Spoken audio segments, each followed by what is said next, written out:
joining us via me videoing right now so that she can check out everything that we are doing. No, I'm just actually recording it. Because she couldn't get in live right now. Mm-hmm. Yeah, she'll be back the 30th. We love you, Emily. We love you. All right. So in Google Classroom, like I don't know how your other classes operate with Google Classroom, but ours is always going to be super duper organized. You're always going to understand what you need to do, where you need to do it. So the only thing that actually counts for a grade that you've got in there right now is number 1. Well, other than the new stuff. So you guys, videos, I have not gotten a chance to go in and give you the 100s for that, but I'll go and do that as soon as you guys get started on something. And you'll always see a 100 or a 0 because you either do it or you don't. And then when you see the 100, you'll always see like a positive emoji and a positive quote that goes along with it. And if you see a 0, then there's always going to be like a caution symbol or something just saying, hey, don't forget to do this. I can't put grades in the grade book until the 7th, so it's pretty okay that you don't have that done right now. So no big deal. All right, now as far as our new stuff, we actually have to do that same thing that you have to do every single year in a science class, which is really dumb and really boring, but not the way that we do it. So we do have to have the lab safety conversation. We do have to prove that we are talking about lab safety and just reiterating those things. It's not your first rodeo in this class. It's not your first rodeo with lab safety. It's not your first rodeo with labs. So I don't think this is going to be anything other than really just like a check mark for you guys specifically of getting this done and over with, which is another reason why I try to make it a little bit more entertaining, because who wants to watch that same tired Flynn Sab lab safety video from like 1912 that you've watched since you were in the 7th grade? Not me, because think about the fact that I had to do that all through school and teaching it for 17 years. Holy smokes. Yeah, so you do have to do a test. It is not the Flynn lab safety test. It will be one that is all based off of situations that I give you that you explain to me. So basically, yes, okay, fine, it's a big fat essay test, but I feel like that's easier because then all you're just doing is spilling your little heart to me and saying, you know, this is why I think we should do this in this situation, or this is what I see is wrong with this, and whatever. So it's kind of foolproof as long as you actually understand what you're talking about. All right, so the first assignment that we have for this week, this is obviously not the only assignments that we have for this week. I've only loaded a couple of them so that I would be able to help you guys pace a little bit until we get rocking and rolling.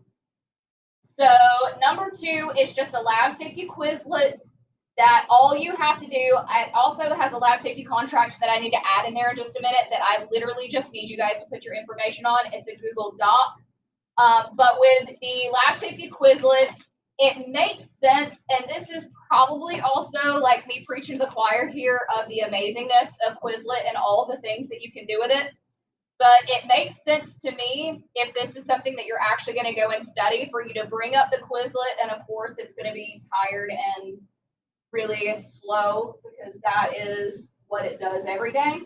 But anywho, when you go to that, you can create tests, you can play games, you can download the PDFs.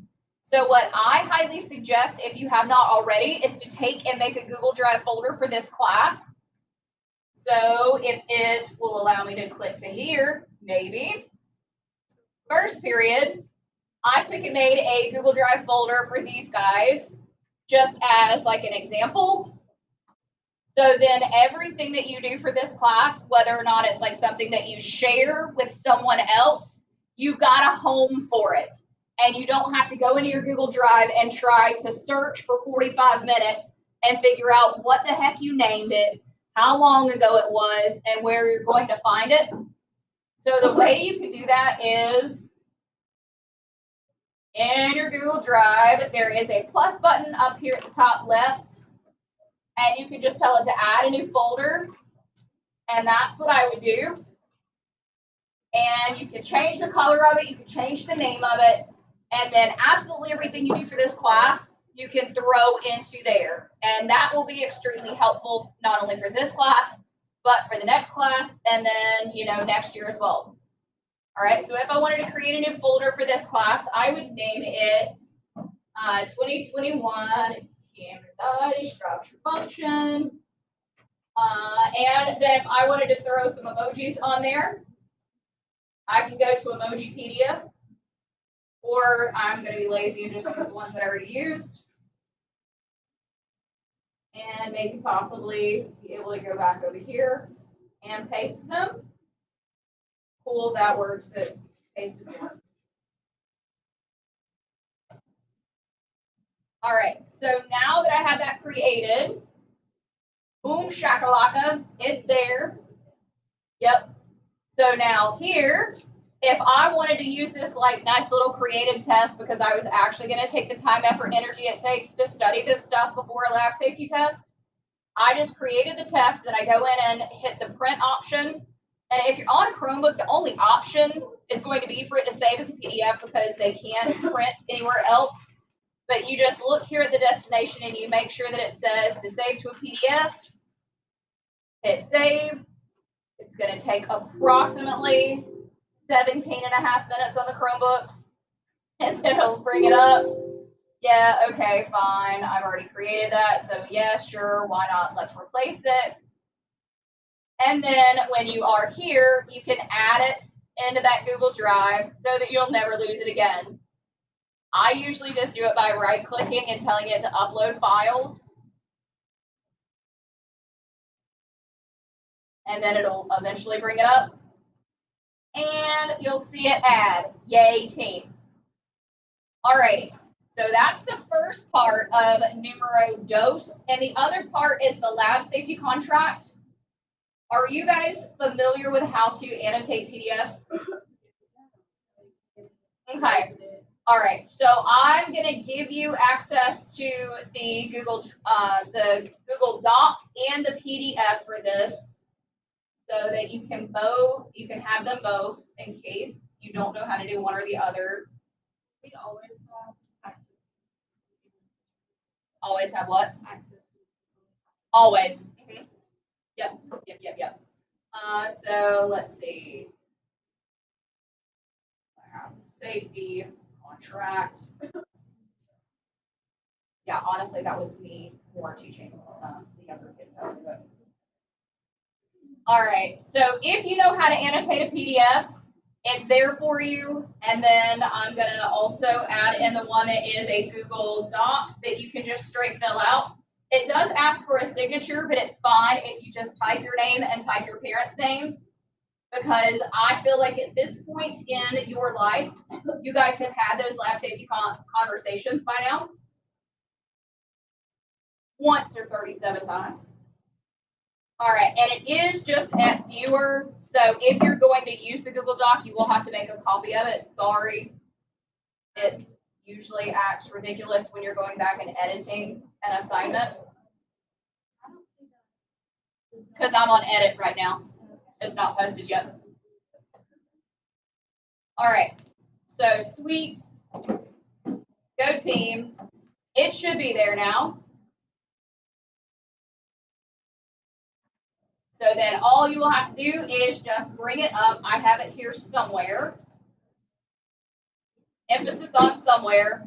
And it's that same tired Flynn lab safety contract. That's the same thing you've seen your entirety of being in school.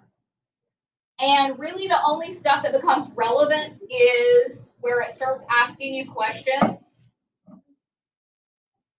And on the question where it says, do you wear contact lenses? That, of course, I'm sure you guys are aware, anytime we're doing any kind of lab or dealing with harsh chemicals, that becomes relevant.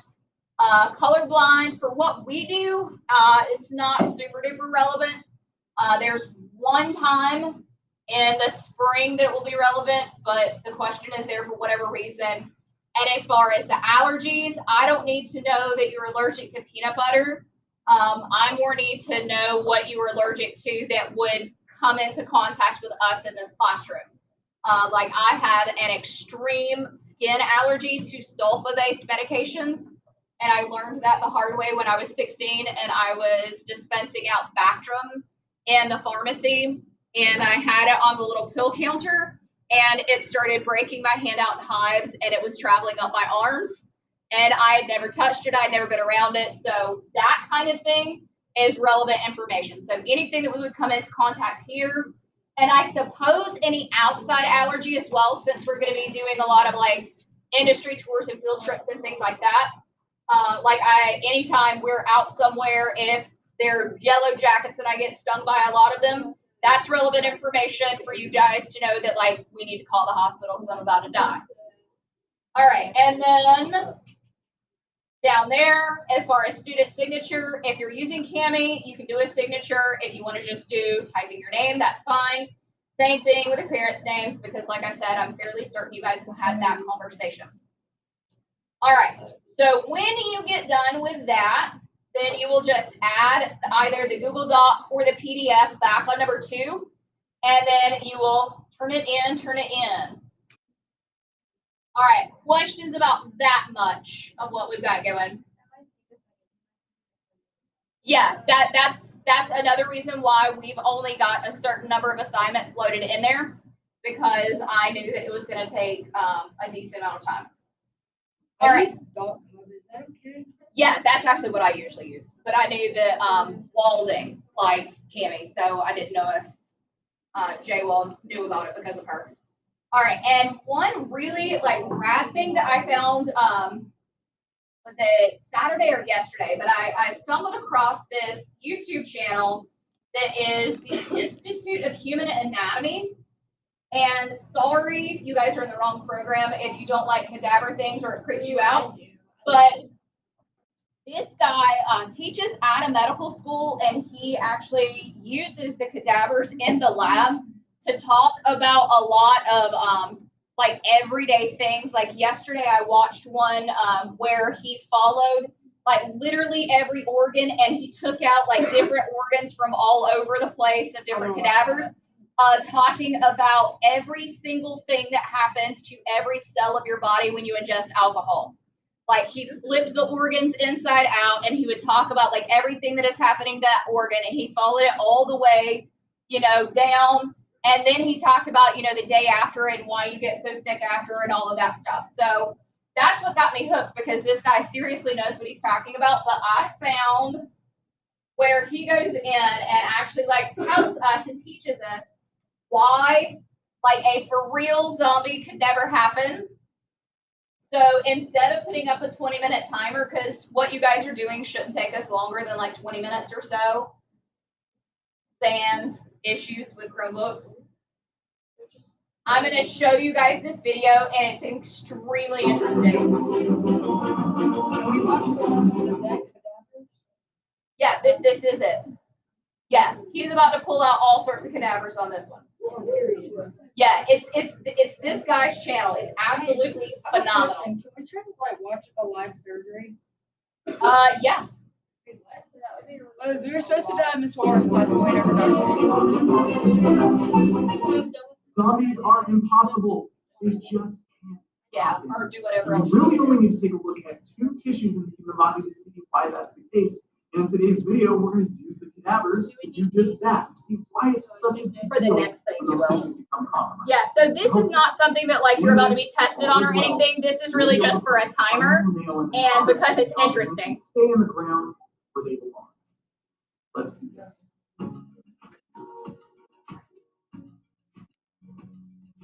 Well, I'm about to demolish the very popular